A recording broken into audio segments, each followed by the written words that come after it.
Jerry Kilroy answered the phone. "Hello? Jerry, it's me." It was Kelly, Jerry's older sister. Her voice was tense. "Hello, Kelly. What's the matter?" "Dad." He felt worse. "I should have called you." Jerry winced. His father had just turned 68 when he had a heart attack 3 months ago. He had a successful triple bypass surgery, stayed in the hospital for a week, and then was discharged when his condition stabilized. "What's happened?" Jerry asked. "He was fine when I was with you." "I know, but..." He became depressed. "The doctor says he had a stroke." "Stroke? Damn it!" Jerry exclaimed. "But last week the doctor was sure that he was recovering well." "I thought he had recovered, and was now recovering at home. He is at home. That is, of course, from Uncle Tony.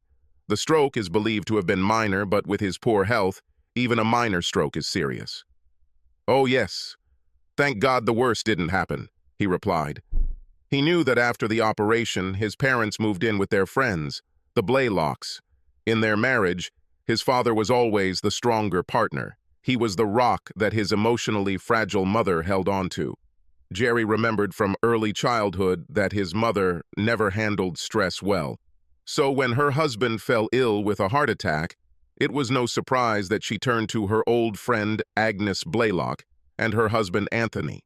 Although not blood relatives, they were always family friends. Jerry, Kelly, and his other sister Kathy considered the Blaylocks almost family. They all grew up calling them Uncle Tony and Aunt Agnes. "Not really. It's bad, Jerry. I've never seen him like this. Can't you go back? Dad really needs us now, and Mom, too." "I'm sure they are," he agreed. "Okay, let me straighten things out with Olivia. I'm not sure she'll be able to take time off from her job. Maybe I'll go back alone." "Fine. Hurry up if you can. Dad is not feeling very well." "How is Mom doing?" There was a pause before Kelly answered hesitantly. "She is all right." It sounded strange, Jerry thought. He expected her to explain further. Instead, there was another long pause before Kelly said in a serious tone, "I need to talk to you about something. It is very important." "Is it true? About what?" "I don't want to talk about this on the phone. I'll meet you when you arrive. Just write to me before your arrival. I need to talk to you alone first before I see Dad." "It sounds mysterious. Can't give me a hint?" "Just come quickly. When you arrive, I'll fill you in on the matter." "Fine, then see you in a few days." "Thank you, Jerry. We will be very thankful. I can't wait to meet you." "Me too, Kelly. See you soon." Jerry hung up. Strange ending to the conversation. He couldn't think of anything to say that she couldn't say over the phone. He would have to find out later. Jerry knew that his father's health had not been very good lately. He never liked going to the gym and was not in the habit of exercising, although for many years he worked as a car mechanic. He was drafted into the Army straight out of high school and trained and worked on military vehicles while serving in the Vietnam War. Although Frank Kilroy did not see combat, he was always proud of his military service, but I never talked about it with anyone outside the family. Even among his family, he mentioned it only on rare occasions. If asked, he always answered that service was his duty and he was proud to have served. Jerry once asked if he had ever been tempted to evade the draft. He said this as a joke to tug at Dad's chain a little. A stern look and a firm answer. "Never! Never in this damn life!" The father answered, making it clear that this was not an option. Jerry never joked about this again. Jerry knew a little about his time in Vietnam. Frank was stationed away from the main combat areas, but apparently not far enough, because a couple of years later, he got into a firefight. He was seriously injured when the explosion sent shrapnel into his neck and legs. The neck injury cleared up, but the leg injury was complicated. Since then, he has been walking with a pronounced limp. Frank ended his 4 years of service in a hospital bed in Saigon before being sent back to the United States. A few years later, he met his wife Edith. They got married and immediately had Kelly. 2 years later, Katie. They decided that 2 girls were enough. Edith started taking the pills and they were a family of 4 for the next 10 years. It was a surprise for Edith to learn that she became pregnant again when she was already over 30. Next came their accidental child, Jerry, whom they loved as much as the other two children, even though it was a surprise. Returning home from work, Jerry told his wife Olivia about his father's deteriorating health. As expected, she had already used up all her vacation days during their last visit to his father. She couldn't afford to take any more of them, so Jerry took a few days off the next week, drove out of the house on Friday night after work, loaded up the car, and kissed his wife goodbye. It was a 4-hour drive to his hometown, but he was in a hurry and tried to get there faster. A few miles from his destination, he texted his sister. A message came in response. "Meet me at Casson's Diner. You know where, right?" Jerry wrote back, "Yes. 20 minutes. Kelly was already sitting in the booth, waiting, and waved to him. Her light brown hair and soft features reminded him of their mother, who was a natural blonde. Katie was into it too. She had blonde hair and fair skin. Jerry always felt like his father, even though he was taller and had darker hair. He was also more muscular than his father, had dark, almost black hair, and could grow a beard in a couple of weeks. Even after shaving in the morning, he had a distinct 5-hour stubble by the time he got home from work. Kelly jumped up from her seat and they exchanged warm hugs and kisses. "Glad you came, Jerry." "Certainly. I want to help." Jerry noticed the worry on her face. Something serious was bothering her. They ordered coffee and each took a cake. When the waitress left, Kelly gave her little brother an appraising look and quickly looked down. "I don't know how to tell you about this," she said, staring at the table and biting her lip. "Just say it, Kelly. I know this bothers you." "Okay." She took a deep breath and let it out. "Jerry, there is something you don't know about our family. This concerns Uncle Tony." "Okay." "You remember that Mom and the Blaylocks have been friends since college?" "I know it."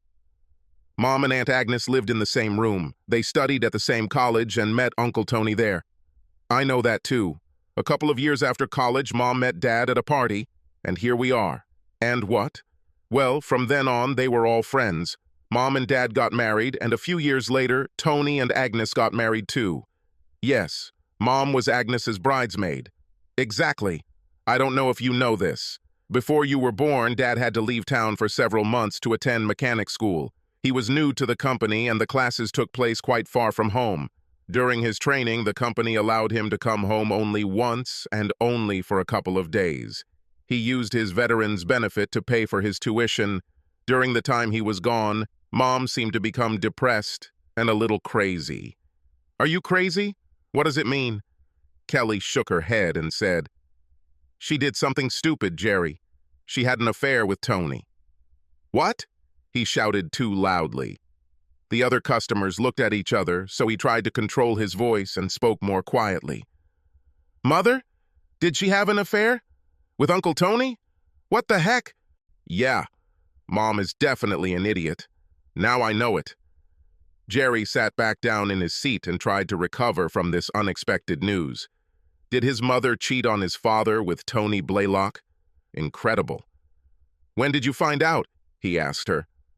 Kelly looked away, looking guilty. "I knew about this almost from the very beginning. How is this possible? I knew that she dated him when Dad was at school. She hired a nanny for us, and he picked her up from home. She said they were going out to dinner or a show. Dad and Tony were friends, and he was always at our house anyway. I just thought he was being friendly at the time, trying to cheer her up because Mom was so sad when Dad was gone. Didn't you find it strange that he would pick her up and take her to dinner? By the way, where was Agnes?" "I didn't think it was unusual at the time," Kelly said, sincerely trying to make him understand. Agnes was with him several times, so she was undoubtedly aware of what was happening.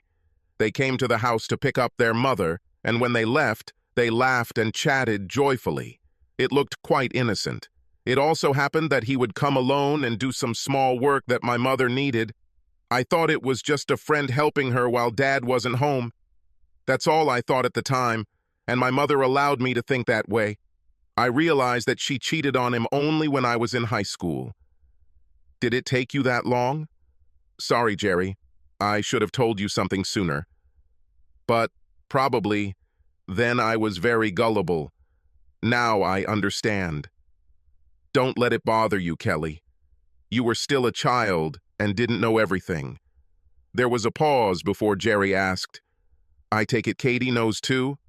She gave him a sad look. I can't have secrets from her. You see, sisters? Yes, I understand. Jerry's head was spinning from this news. He never expected anything like this. He watched his older sister shift in her seat, her eyes darting around as she took another breath. This was a bad sign. That's not all, is it? Yes, unfortunately, she answered sadly.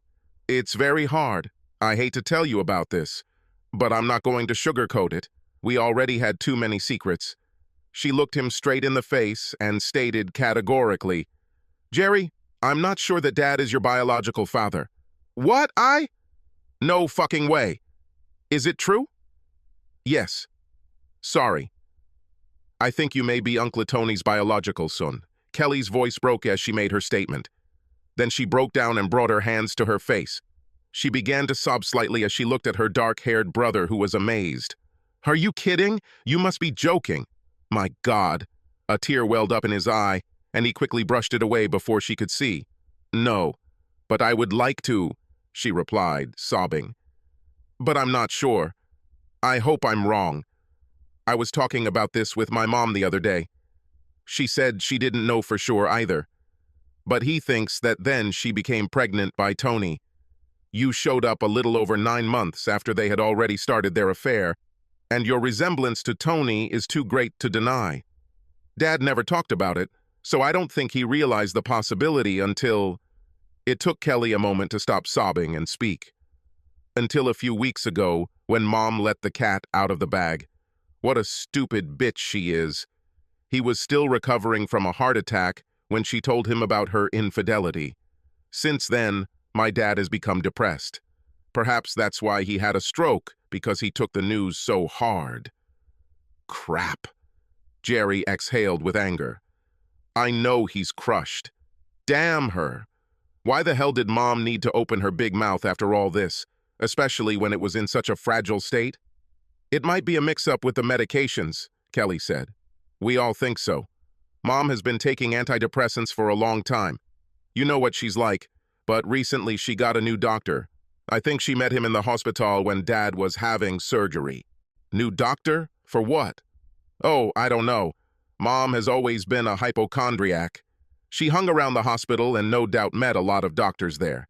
She must have convinced one of them to take her on as a patient.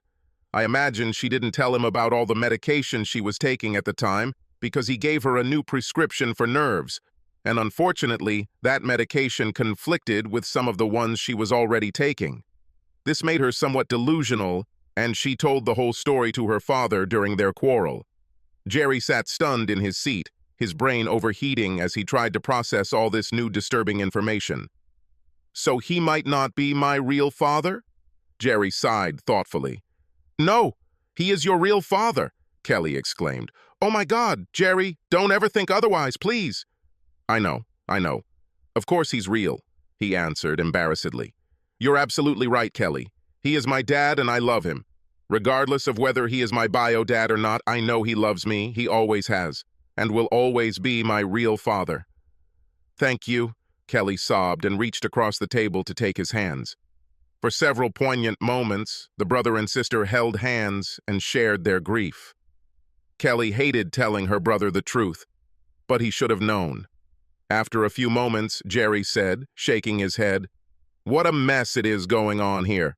Tony is an idiot for taking advantage of her, and Mom is an idiot. Poor Dad. I can only imagine how he feels about her betrayal. His family is everything to him. I can't believe my mom can be such an incredible fool. A secret she's kept for decades is suddenly revealed as Dad fights for his life. What is the likelihood of this? He didn't take it well. How are things now? Do the Blaylocks still have it? Yes, for now anyway. I can imagine how he doesn't like living under the same roof with his wife's ex-lover, but he is quite helpless, and his mother does not want to come home to take care of him. She said she was upset and needed Tony's help. Kelly added in a bitter tone. And of course, old Uncle Tony is very happy to help her. She swallowed to suppress her bitterness and continued, "But as you might expect, Dad hates him now. He made that clear to Tony, and he doesn't allow his mother to help him with anything, and neither does Agnes. And how does he cope? Very bad. Of course, he needs help. Without his mother, there was no one to help, so he was taken to the Blaylocks. Tony gave him a separate room in his house and hired a nurse to look after him. He has a physical therapist. Of course, Tony can afford it. Yes, this bastard is rich. We all know this. It's so sad, Jerry. I visit him regularly, but he doesn't want to talk to me or Katie. I think he found out that we knew everything, but we didn't tell him. Now he feels betrayed by his entire family. He is so depressed that I almost cry when I see him.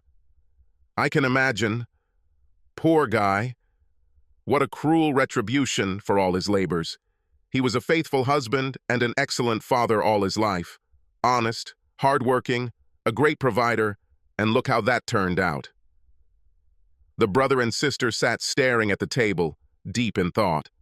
After a while, Kelly looked across the table and met her brother's gaze.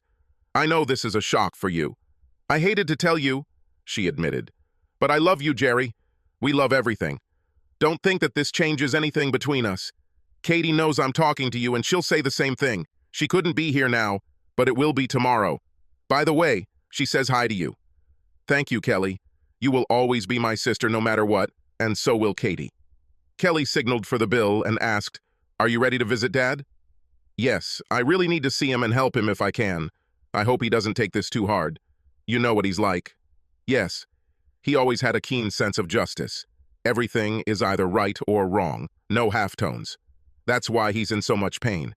He can't accept Mom's apology or her reasons for doing what she did. He's a broken man, Jerry. I don't think he's said 3 words to Mom since they found out, and he glares at Tony. "I can't blame him even after all this time," he said. "Mom has known about her affair for several decades, but for Father it is a fresh wound in his heart. The love he thought his mother had for him is now forever tarnished." "Humph. Mom certainly doesn't think so," Kelly said sarcastically. "She acts like she just told him she crashed the car. Mom says her affair is a thing of the past and that she hasn't been with Tony for years. She doesn't understand why he takes it so hard.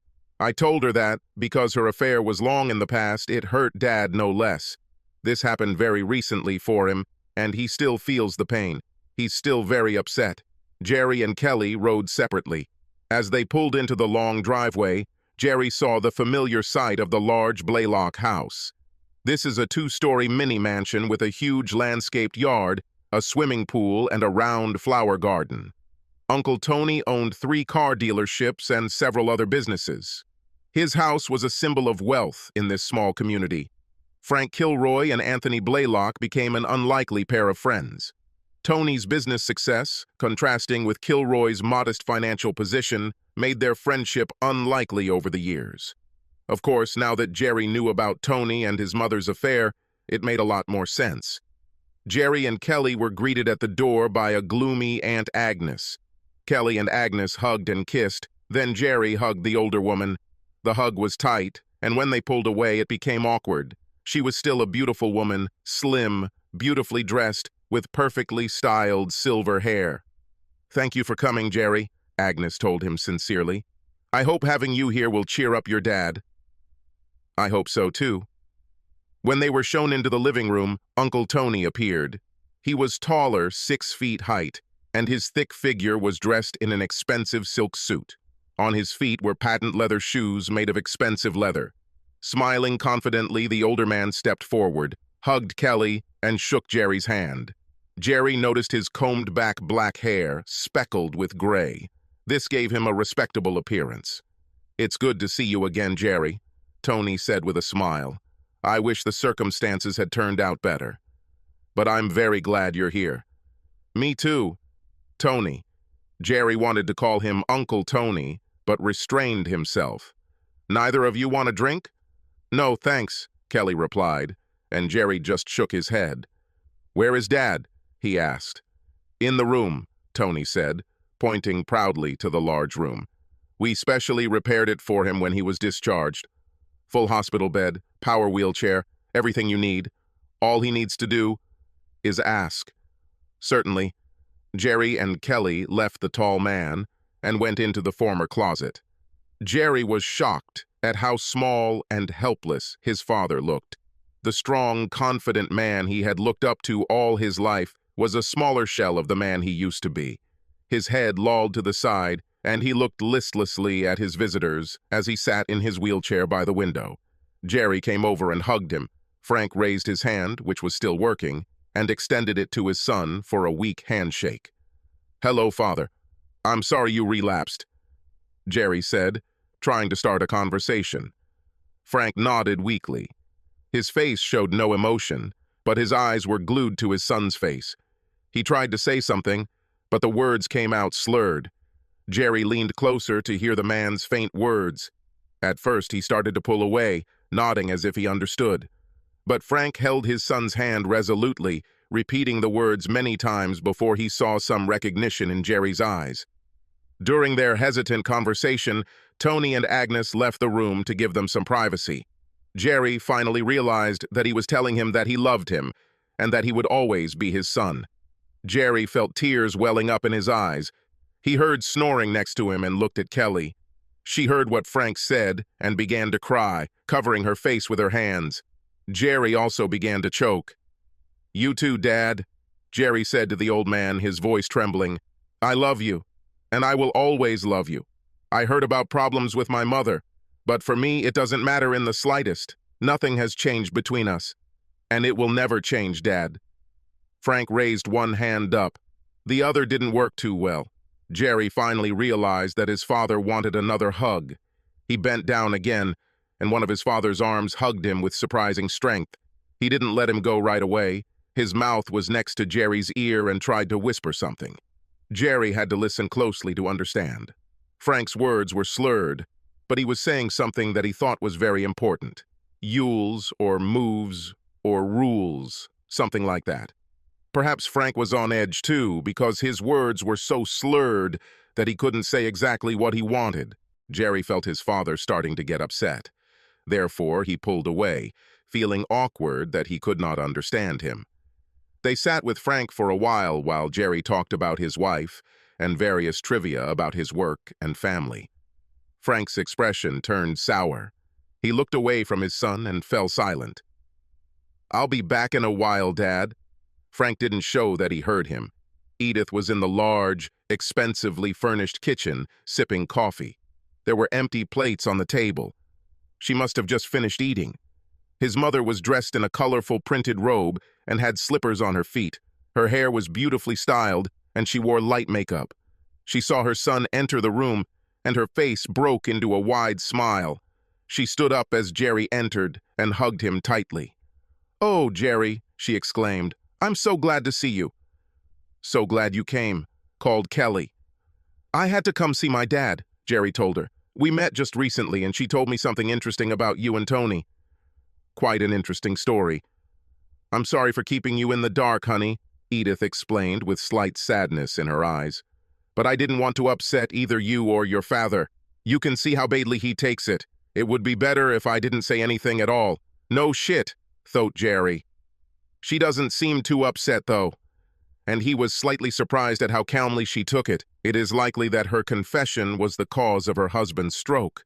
Jerry thought she would be embarrassed by her infidelity, or at least more remorseful, considering it was her fault. "I don't know what came over me," she continued with a sigh. "I knew that it would be painful for Frank to learn about my betrayal. That's why I never told him. It was something just between me and Tony, and Agnes, of course. It never affected my marriage, and it never affected Frank over the years." "How long did it last?" Jerry asked in a neutral tone. "Oh, for a while from time to time," his mother told him casually. "Tony and I dated briefly at school before he married Agnes. Nothing serious. Then everyone met. Agnes had a couple of guys she dated from time to time, and Tony and I dated. We were all such good friends, even after we split up, and Tony started dating Agnes. We were still close, and we always went to parties as a threesome and stuff." As she told her story, Her gaze moved from her son's worried face to a vague spot on the wall. It was obvious that she was remembering a very pleasant time in her life. With a sad expression on her face, she admitted, "Even after Frank and I got married, we still saw Tony and Agnes a lot. We often walked, they were at our wedding, and we were at theirs. It was such a fun time. When we had Kelly and Katie, it was one big happy family. All 6 of us, I mean. I wish this would never end." Suddenly, her expression hardened. "But when your father left me to go to that damn course, I felt so lonely. I alone took care of your sisters and did all the household chores. It was too hard. Tony helped me get through this difficult time. Without his support, I would have gone crazy. When your dad came home, I stopped seeing Tony as often. We still managed to see each other, just not as often. He was so nice about everything. He took me all over the city and introduced me to many people. He's a really wonderful person, you know." "I hope you didn't tell Dad about this," Jerry replied, frowning. Edith was startled by his exclamation and stammered, "What didn't you say? Why is the guy with whom his wife cheated on him so wonderful?" Jerry said sharply. "A great guy who he considered his friend, the friend who essentially stabbed him in the back. Not the best thing to say to an old, sick person." "You don't have to behave like that, Jerry," she frowned in response. "Of course I know that. Now it's easy to judge me." She waved her hand at him dismissively. "I'm not stupid, you know. And I didn't tell him anything like that. I just let him know the truth about what happened then. He should appreciate that I was so honest." "I'm sure Dad will be very glad to hear the truth," Jerry said sharply. "He may not be happy," she replied reproachfully. "But now that he knows, he'll just have to deal with it. All this is in the past, and it is too late to worry about it now. Besides, Frank has a lot more problems than the stupid fling I had years ago. I will try to help him cope with this as best I can, but he has to help himself too." "I'm sure you can help!" Jerry spat angrily, outraged by his mother's indifferent attitude to such serious things. He deftly spun on his heel and walked away before he exploded at his stupid mother and her reckless behavior. He wanted to ask about his origins, but right now he was too upset. That conversation will have to wait for another day. Kelly was nearby and must have heard his angry retort. She came in and sat with his mom and gave him a strange look as he left the room. Jerry went to the library to think. Through the sliding glass doors, he saw Agnes on the terrace at the back of the house, sitting at a table drinking coffee. He went out and sat down at the table with her. She hugged him and poured him a cup of coffee, and they started chatting. "We never thought it was bad," Agnes told him honestly. "Edith and I were so close then. We were roommates, you know. And they did everything together." As she spoke, she gave Jerry a knowing look. "She dated Tony before me. But when I started dating him, she still joined us on dates. I think Tony still had feelings for her, so it was natural that she was there. She was such a beautiful girl, everyone loved her, and I really enjoyed her company. Tony, too. We didn't think it was a bad thing. And when Dad left for school," Jerry asked tentatively, "you and Tony just started taking her to dinner?" "Yes. Dinner, dancing, drinking, laughing." She sighed, looking thoughtfully into space, reliving the memories. "God, Jerry, how much fun we had in those days. Edith, Tony, and I were like the 3 musketeers. Your dad didn't really like going out. He was a bit of a homebody and didn't give your mother much interaction. Perhaps he worked too hard for his family." "Perhaps," Agnes agreed instantly. "I don't think he made much money in those days. But you're right, he worked a lot. When he left for school, it was normal for Tony and me to include your mom in our plans, just like we did back in college. We had so much fun." "So you agreed to Tony's affair?" "I guess so," she said dispassionately. "Tony is a handsome guy, an extraordinary personality, you know. We have always been sociable. I knew that there was a chance that he would walk behind my back.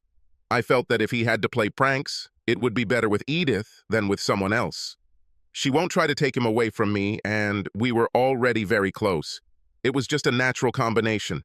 As I said, we didn't think it was a bad thing." She looked at Jerry and noticed his devastated look. She walked over and patted his hand. "Don't be upset, honey. No harm done.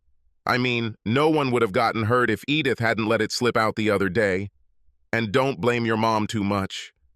She was alone, and Tony caught her in a weak moment. "He can be very persuasive, you know?" She laughed loudly. "He's just adorable. Always has been and always will be." "I am sure about that." Jerry felt even more disgusted than when he left his mother. Neither of them considered the affair with Tony a cause for concern.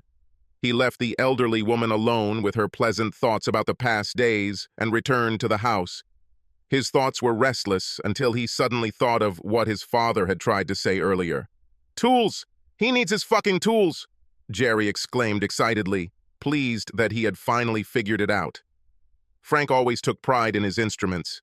He had a hand-picked set of craftsman tools that he had purchased years ago and kept in the garage. At a time when he had little money, these instruments cost him a fortune. In his mind, they were always a symbol of his talent as a master mechanic. Jerry decided it was nostalgia, and he should want them around to remember his better days. He returned to his father's room and saw him looking out the window. "These are tools, right, Dad?" Jerry said proudly. "Do you want me to bring you your old tools to the garage?" The old man's bitter frown instantly disappeared. His eyes lit up and his head began to nod up and down impatiently. "Fine. I know where they are. I think you want them here with you." "I'll go get them, Dad. Be right back." Jerry went to his parents' house. It wasn't far. He had his key and walked into the garage, remembering the days when he sat here and watched his father work on the car, trying to make some money on the side for their poor family. It was so like him to work his ass off so he could do a few extra things for his wife and kids. He was a great father. Jerry felt a sad tear roll down his cheek and wiped it away. He just wanted his father to be free from the pain of knowing that his wife had been cheating on him with his best friend all these years. Jerry took the tools back to Uncle Tony. Tony was gone, but his mother, Kelly, and Agnes were having a heated conversation in the kitchen. They didn't even notice him enter the house as he went straight to his father's room. Even with all his shortcomings, Jerry couldn't help but notice how glad his father was to receive the tools. He waved his only working hand in the air, pointing to the corner. Jerry put the tools where he gestured and sat down next to his father. They didn't talk. They both knew he was too difficult to understand. Jerry just looked at the old man with all the love he had. He saw his father's eyes peering out from his disfigured face. Those weary eyes were brighter than before. As he stood up to leave, Frank invited him in for another hug. This time they hugged for a long time. The old man did not want to let him go. There were tears in his eyes running down his cheeks when they finally parted. "You make me cry," Jerry admitted openly, feeling very emotional. He said to the old man, "I'll be back tomorrow, Dad. Don't worry. I'll help you get back on your feet. I didn't know everything that happened before, but now I know. I am here for you and will help you. You'll be better than ever in no time. Can you hear me, old man?" Frank nodded enthusiastically. He watched intently as his tall, muscular, dark-haired son walked out of the room. Jerry and Kelly left together. She couldn't wait to leave as there seemed to be tension between Kelly and the two older women. She didn't tell him what was wrong, but passing by Jerry, she whispered, "Mom's a fucking bitch." "What?" Kelly shrugged but didn't say anything. She said out loud, "Let's go, Jerry. You can stay with me if you don't have a hotel room. I will be happy to see you." "Of course, if you don't mind." They went to Kelly's and talked for a long time about what their family would do. Feeling tired, Jerry went to the room Kelly had prepared for him. He was undressing in the bedroom when he heard a loud explosion in the distance. Even at that distance, it was so powerful that the windows of their house shook. He ran out of the room and almost collided with Kelly. "What the hell was that?" she asked with a worried look. They both looked outside and saw a glow in the distance, as if there was a big fire somewhere nearby. "Oh, crap!" Jerry cursed as a terrible thought occurred to him. "I hope I'm wrong, but I think we'd better get back to Tony." "Why?" I just need to check on my dad. She wanted to know why, but he didn't say. Jerry was back in the house and dressed in less than a minute. Kelly also quickly got dressed and went with Jerry, and he rushed back to the Blaylock mansion. About half an hour passed after the explosion. As they turned the last corner, they saw the flashing emergency lights of fire trucks and police cars in front of the Blaylock house. Tony's house was almost destroyed. It seemed as if the lower floor was blown up, and the rest of the house fell down, engulfed in flames. Firefighters pulled hoses, sprayed water, and tried to extinguish the flames. But it seemed useless, since most of the house was already destroyed. "Oh my God," Kelly sobbed. "Mom and Dad, did they die?"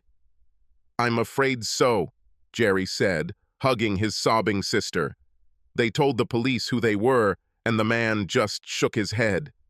"I don't think anyone could survive," he said sadly. When we arrived, the house was already engulfed in flames. Nobody could get out. It looks like there was some kind of explosion, possibly a gas explosion. We will investigate and find out the reason. But today we can't do anything. I'm sorry for your loss. Jerry drove Kelly home. They sat in the living room and hardly slept. The next day, they went to the house and saw detectives picking through the smoldering ashes. Jerry identified himself and was allowed to come closer. The detectives began to question him about what they knew. Jerry didn't mention the tools he brought, but he said he believed there were 4 people in the house. "Did you find anything?" Jerry asked worriedly. "Any traces of my parents?" "Yes." "We found 4 bodies," the man told them. 3 of them seem to be upstairs. The house is so badly damaged it's hard to tell. We'll have to identify them later during the autopsy. The man glanced sideways at them and said, "The 4th body was funny. It's hard to say, but we think it was downstairs in the kitchen." "In the kitchen?" Kelly said. "But Father lived in his office, right?" "Yes." "So, this body was in the kitchen," the man continued. "We know because it was near the stove, or what was left of it." "What's funny about this?" Jerry asked. "Don't tell anyone that I told you this." The man moved closer, speaking confidentially. "But since you are a member of the family, I think that the problem is in the stove, that it was a gas explosion. In fact, I'm sure of it. Is it true?" "Yes. The gas line was turned off. Do not know how. The connection was damaged, but survived the explosion. From experience, I can say that it was not a leak. This line was intentionally disconnected." The man leaned even closer and spoke quietly to his brother and sister. "It's funny, but the body near the disconnected line was holding a pipe wrench in its hand." "In hand?" Kelly asked in surprise. "Was it blown off by the explosion?" "No. A wrench was attached to his hand. Literally attached to her." The man said this with an almost funny expression on his face. He wiped the amusement from his face and continued more soberly. "Obviously, he or she must have deliberately turned off the line, after which it exploded and destroyed the house. But why wire?" She wrapped herself around his arm several times and held the wrench in his hand. "I've never seen anything like this before. Why would anyone want to attach a wrench to their hand?" "I don't know," Jerry said. "Maybe he wanted to ensure that he would keep him. I can't think of any other reason." "Okay," the man agreed cautiously. "But why do this? For what purpose?" "Don't know." Jerry looked at his sister's worried face. When she began to speak, he quickly interrupted her and immediately said to the man, "Then, it's okay. Thanks for the info. Good luck. Here's my business card if you have any questions," the man said, politely handing him his card. "I'm sorry for your parents. I don't know what happened, but now it doesn't look like an accident." Jerry and Kelly looked at each other as they walked away. Now he knew for sure that his father had finally taken revenge on his unfaithful wife and her lover, or lovers if Agnes was involved in it, and Jerry had every reason to believe that it was so. He was sure that Frank wanted to ensure that his son knew that he was the one who took revenge on them. This was no accident.